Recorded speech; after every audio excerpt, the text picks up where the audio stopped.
While Facebook talks a big game about freedom of speech, an analysis of internal documents by the Wall Street Journal reveals that the company has built a system that has, quote, exempted high-profile users from some or all of its rules, end quote.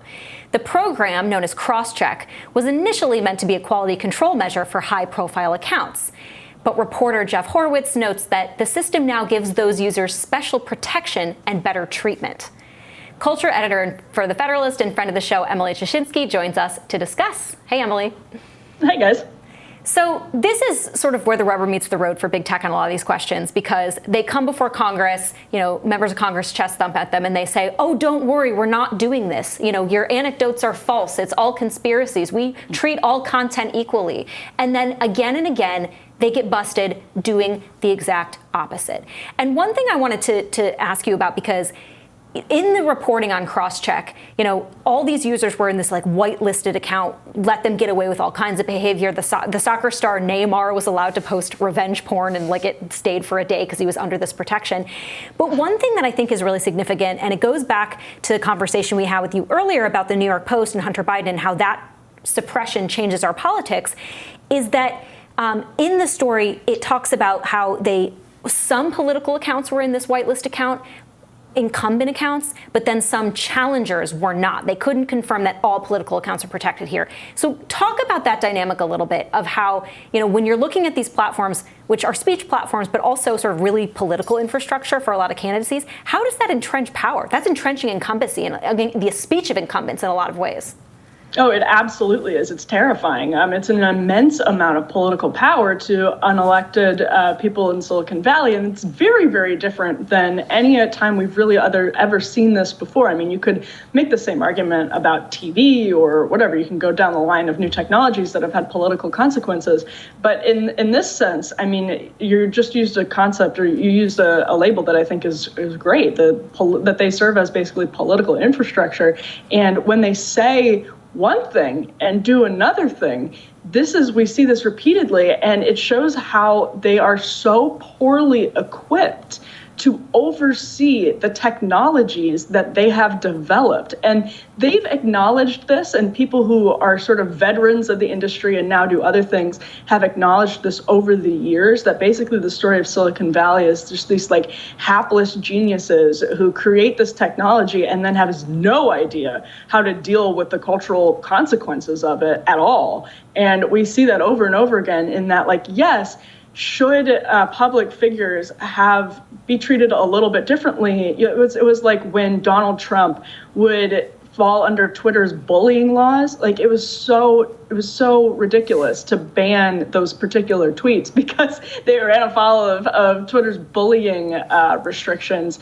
So yeah, I think there should be some different treatment for political candidates, because that just makes sense. The public should have access to what they're saying about different things. But time and again, I think when we see that curtain lifted, what we see is much less nefarious than it is completely incompetent, in over their head, and wanting now to take more power. And that's what should scare us. Mark Zuckerberg is talking about within 5 years, Facebook will not be considered a social media company. He wants it to be considered a metaverse company. And he wants that to be a place for people to literally go to religious services. They want more power, more control over our lives, because that's how they make more money. And yet they have learned none of the lessons from the past 15 years. And what we're seeing is kind of a real dangerous kind of collusion of, and I think Rachel said it well, the incumbent tech firms and incumbent tech power and incumbent politicians and incumbent political actors, media outlets who collude to keep themselves at the center of the conversation. A tiny example of that on Twitter, it's very difficult for a primary challenger to get verified. And if a primary challenger can't get verified, you can't get that blue check. It's much harder for them to get taken seriously by the press and by voters, and then it's harder for them to get off the ground. And if they never get off the ground, then the incumbent politician doesn't have to worry as much about that challenge. Emily, where did this Crosscheck come from? What was the impetus behind this? My guess would be they didn't want to get embarrassed for accidentally using AI to take down some famous person's post, because then that creates a headline about censorship.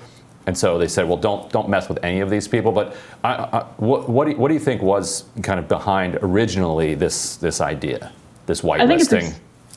I think it's exactly that, because we see it from the entertainment news media, we see this from the regular news media, is that Facebook posts create news cycles. And also these people just broadly have a lot of followers. Like in general, they just have a lot of followers. So there's going to be a lot of attention given to what happens with the AI and the AI treatment of them and Facebook's treatment of them. It can create full-blown news stories. It can create news cycles. And especially with the political candidates, I completely understand the impulse to say, well, we should have a way to ensure that, when public information is at stake, we're not using our bullying restrictions because the AI scraped something, and then having to go through these silly controversies where it was AI, it wasn't really us being, nefarious, it was just the AI, and then having this conversation about our opaque AI, just to sort of avoid all of that, let's, even the playing field among public figures and find a way to do that. But this is a great example of what we were just talking about, in that they are trying right now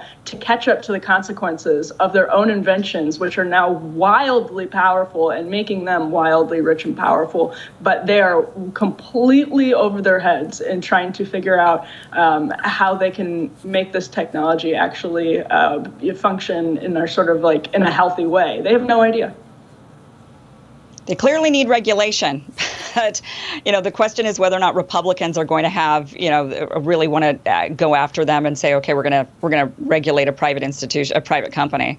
And also Democrats don't really seem to want to do it either, because it's working a lot of times in their favor. Mm-hmm. So it's actually, I think, I was going to say that's an underappreciated point, that it does work in Democrats' favor, and that completely takes away the incentive for Democrats. And Democrats also, though, have this thing where they like to be really tough on social media, where they still will be upset about social media for 2016, and that's really why I think you saw Twitter and Facebook make the decisions that they made in 2020 with the Hunter Biden story. So it's just this completely tangled mess. But it does clearly benefit the left, or not the left, I should say, the Democratic establishment. But if in terms of the regulation conversation, people like Rachel work really hard to figure out what the right policy prescription is, and that's kind of the difficult thing. That's the hardest part of all of this, is coming to not just consensus on does it need to be regulated, but consensus on what that regulation should look like, which is really, really difficult. Well, interesting development on that front. Amid criticism, the FTC isn't doing enough to protect consumer data or privacy. President Biden has nominated privacy advocate Alvaro Bedoya, the founding director of Georgetown Law's Center on Privacy and Technology, to be a commissioner for the FTC. A really interesting pick. This is a former Al Franken staffer who is known as who is going to be an ally of Lina Khan's on the FTC. There was a huge fight in Washington over this seat because, as Rachel mentioned previously, the two Republicans on the FTC consistently vote with big tech, and they constantly embarrass the kind of the big tech skeptics on the Republican wing when they do that. And so big tech was like, if we can get one more moderate kind of pro big tech-ish Democrat on that panel, then we clip Lina Khan's wings. Then the two Republicans are now empowered, and they can really gut her ability to come after, to really enforce around consolidation more generally. But Wall Street Journal tears are going to flow again, because this was a huge kind of boost for Lina Khan, a real sign of confidence from the White House, giving her somebody who's going, not only is an expert on the privacy issue, but is going to be a strong ally of hers. Curious both for Rachel and Emily, if you think this is going to shift things at all on the tech regulatory space. Well, yeah, Rachel, go first, because I'll respond to you. I'm gonna kick it to you in a minute, because I think what's important about this is that for a long time, the regulators just haven't acknowledged that these are anything more than, sort of private actors that engage in sort of speech and social media and picture sharing, right? This is a very clear acknowledgement that no, these platforms are more than that. They harvest your data. We don't know what they do with it. It's largely unregulated. In addition to social media, there's AI. There's all these biometric, areas that have really not been subject to oversight. So I think this is a clear message that these things are now going to be under consideration. But I guess, Emily, I wanted to get your thoughts on this because, so much of the chagrin and the rage and the gnashing of teeth about the FTC from the right has been like, oh my gosh, can you believe she's doing that? Can you believe Lina Khan is stepping up and doing this? And my response to them is, if you don't like what she's doing, then maybe you should do something, right? These are areas that can be dealt with. And I think people say, don't give too much power to the FTC. Well, the alternative is to actually do something. So do you see that shift changing at all? Or is it just more sort of rhetorical chest thumping and fundraising emails without actual substance?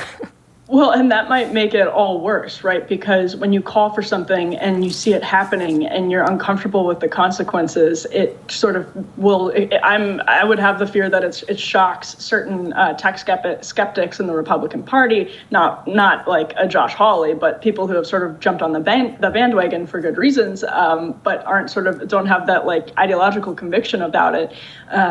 It sort of shocks them back into deregulating or keeping regulations loose, because you look at what it actually is to have the federal government exert more regulatory might over private companies, and it's going to make people really uncomfortable. And so it's possible that it takes things in a different direction.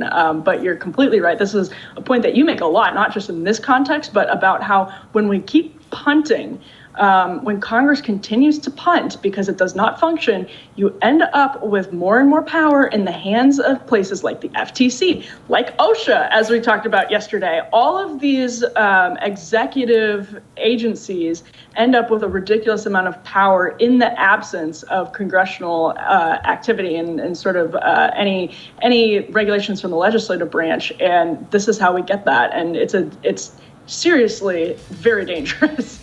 Well, Emily, as always, we appreciate your insight. Thanks so much for coming on. Thanks, guys. More Rising next.